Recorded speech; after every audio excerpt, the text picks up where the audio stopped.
Hello everyone, welcome করছি সবাইকে একটা সুন্দর মজাদার রেসিপিতে। আজকের রেসিপি প্রাণ ঠান্ডা করা ম্যাঙ্গো লাচ্ছি। আর এই লাচ্ছি তৈরি করা খুবই সহজ। চলুন দেখে নিই আমরা এটা কিভাবে তৈরি করব।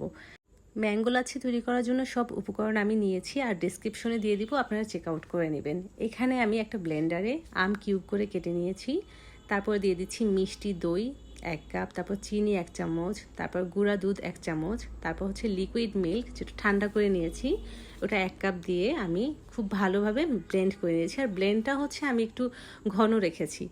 এবার দুইটা কাচের জারে আমি হচ্ছে আইস কিউব দিয়ে ম্যাঙ্গো লাচ্ছিটা দিয়ে কিছু আম দিয়ে এটাকে ডেকোরেশন করে নিব। আর এটা এত সহজ একটা রেসিপি আর খেতে এত বেশি ইয়ামি, আপনারা অবশ্যই বাসায় এটা ট্রাই করবেন। আর অবশ্যই আমাকে কমেন্ট করে জানাবেন কেমন লেগেছে আপনাদের এটা।